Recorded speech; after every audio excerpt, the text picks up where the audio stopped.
We are continuing our breaking news coverage of this deadly DCA air disaster. Thank you for joining us. I'm Leslie Foster. And I'm Lorenzo Hall. Officials say there were no survivors after a U.S. Army Black Hawk helicopter crashed into an American Airlines regional jet last night over the Potomac River. We know this video is tough to watch.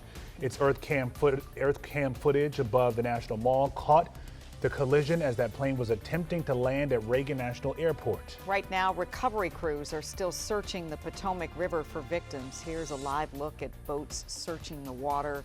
You have emergency authorities switched this to a recovery effort this morning, and they say so far 28 victims have been found. Yeah, and the National Transportation Safety Board is now leading the investigation. Here are three things we know right now.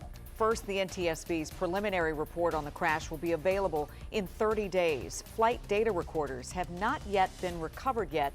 And then finally, the NTSB will look at all of the elements in the crash. All right, one bright spot tonight. We know during these tough moments, our community really comes together. As emergency crews continue their recovery efforts, some of our neighbors and businesses are trying to provide support as they work. Our Lionel Donovan is at Navy Yard, where he has seen this generosity firsthand. Lionel, we've got good people in our community, and when things like this happen, people spring into action. That is correct, Leslie. In fact, today I had a chance to speak with the fire chief of Prince George's County Fire and EMS, and she says that various agencies from across the DMV have been doing the hard work of combing through the Potomac, trying to recover as much as they can. Well, this DC restaurant chain behind me tells me that it's been watching that work and is hoping to provide those first responders with some much needed relief. Glenn DeMore, CEO of Silver Diner, says his Alexandria, Navy Yard, and National Harbor locations are giving first responders meals free of charge. DeMore says although he lives in Alexandria, he could hear the sirens when first responders arrived at the crash site last night. And after learning about the collision, he felt compelled to help.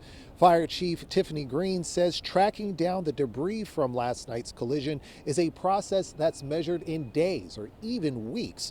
DeMore says he hopes this gesture will bring some comfort to the community that he's been a part of for 35 years. They've been working around the clock. Some of them are still there from last night and refusing to go home, wanting to just get out there and continue to work. Provide a refuge for those first responders. So anybody who comes in uniform over the course of the day today, and we'll determine if we do something tomorrow, but it's just our honor and our privilege really to be able to provide them all a free meal.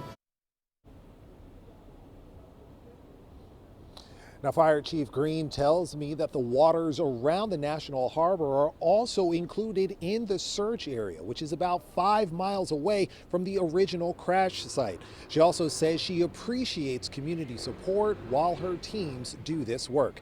But for now, we're live in the Navy Yard. Lionel Donovan, WUSA 9. The chief reminding us, they said there were 3 debris fields, and how vast it is that the workers who've been doing this, the divers, the first responders that have been doing this around the clock, are really working in expansive waters. Yeah, can't stop. They just want to get this done. We hope they get a good meal tonight, for sure. Lionel, thank you. So let's talk about the divers who've been working in the Potomac River. Within the past hour, we spoke with the president of the DC Firefighters Association. That's the union for DC firefighters. Yeah, he says their teams are focused solely on recovering the remains of those who lost their lives to this crash. The challenge has been, once they've gotten inside the airplane, to be able to remove people, because it requires a lot of special tools and machinery, and these operations take time. So they're still out there now. They're not going to be, my understanding is there's not going to be any operations tonight in the nighttime hours. So when the sun goes down here shortly, I'm sure we'll be suspending operations and resuming tomorrow morning. And we'll be out here working tirelessly until the task is done. Yeah, so they're trying to get as much done as they can before sunset. David Hoagland goes on to say tomorrow's rainy weather will be a challenge, but these teams are trained to work in those tough conditions. He also says peer support teams are in place for anyone who needs assistance. Yeah, so first responders are dealing with some really tough conditions during that recovery mission. Yeah, so let's bring in the chief, Top Rashut, now for some more context here. Top, we know the water was cold last night. How cold is it now, and what other factors are crews encountering out there? Well, I mean, as you mentioned, it's going to rain all day tomorrow. It's just not going to be pleasant. Water temperature is going to stay the same. Water has a high heat capacity. It doesn't fluctuate, so that's not going to stay the same. This doesn't matter so much, the air temperature. temperature, but at least it's not, in the teens and 20s like it was just last week. So temperature right now at National of 49 degrees.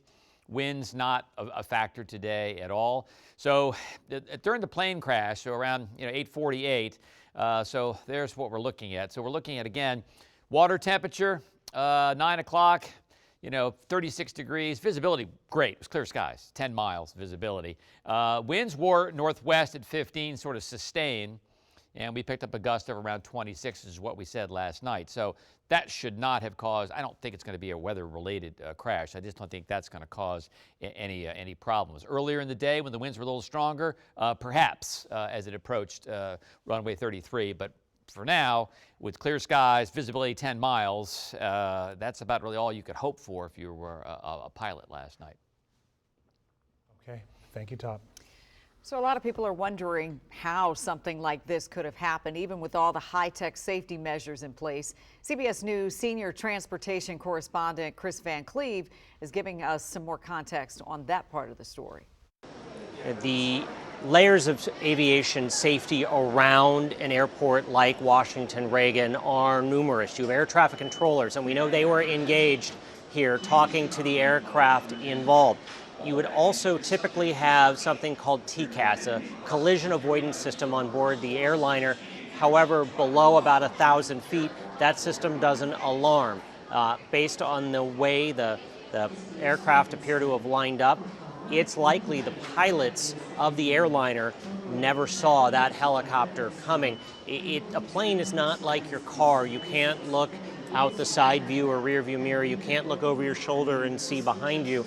You have a limited field of view in that, you've got the windows, you can sort of see left and you can sort of see right, but you can't see necessarily behind you. And just a few hundred feet above the ground, those pilots' focus would be on the runway ahead of them and getting the airplane down safely. We don't know a lot about what was going on board that military helicopter.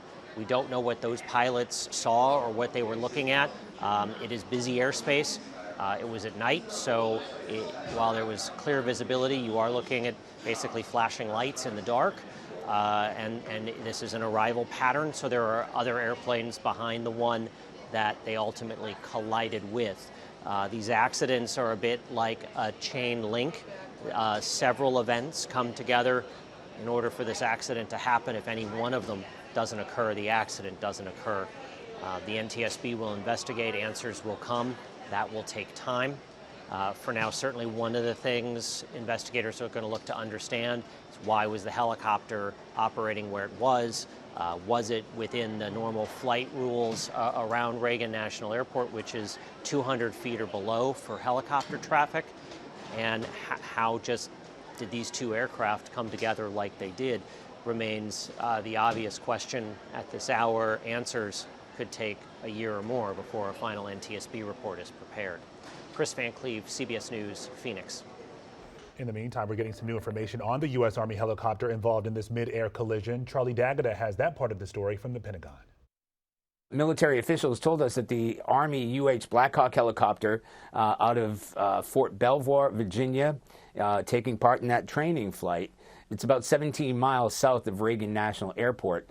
The Black Hawk belonged to B Company, Bravo Company, 12th Aviation Battalion. Again, that has been grounded for 48 hours, an operational pause. Officials confirmed 3 soldiers were on board. None of them were senior officials, and we make that point because oftentimes these helicopters along the Potomac are tasked with transporting senior defense officials. Pete Hegseth said last night that an investigation was launched immediately by the Army and Defense Department. He also called the incident absolutely tragic. It was a fairly experienced crew, and it was doing a required annual night evaluation. They did have night vision goggles. Now, these helicopters are often used to transport military personnel and take part in other duties around the D.C. area. So, of course, in part of that training, they need to learn how to travel at night in congested airspace and learn the flight patterns near the airport. A law enforcement source familiar with the investigation tells CBS News investigators will examine pilot experience specifically in the D.C. airspace. Charlie D'Agata, CBS News at the Pentagon. Now, President Trump spoke about the crash this morning, and, he wasted no time blaming Democrats and their policies for what happened here. Our Rafael Sanchez Cruz listened in on today's news conference. Rafa, the president made a lot of claims, but with no evidence.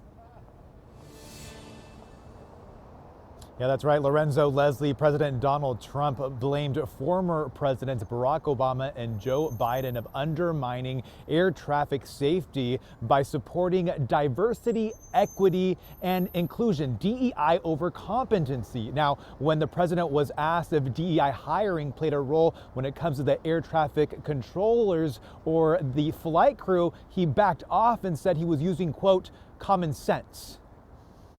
It's all under investigation. I understand that. That's why I'm trying to figure out how you can come to the conclusion right now that diversity had something to do with this crash. Because I have common sense, okay?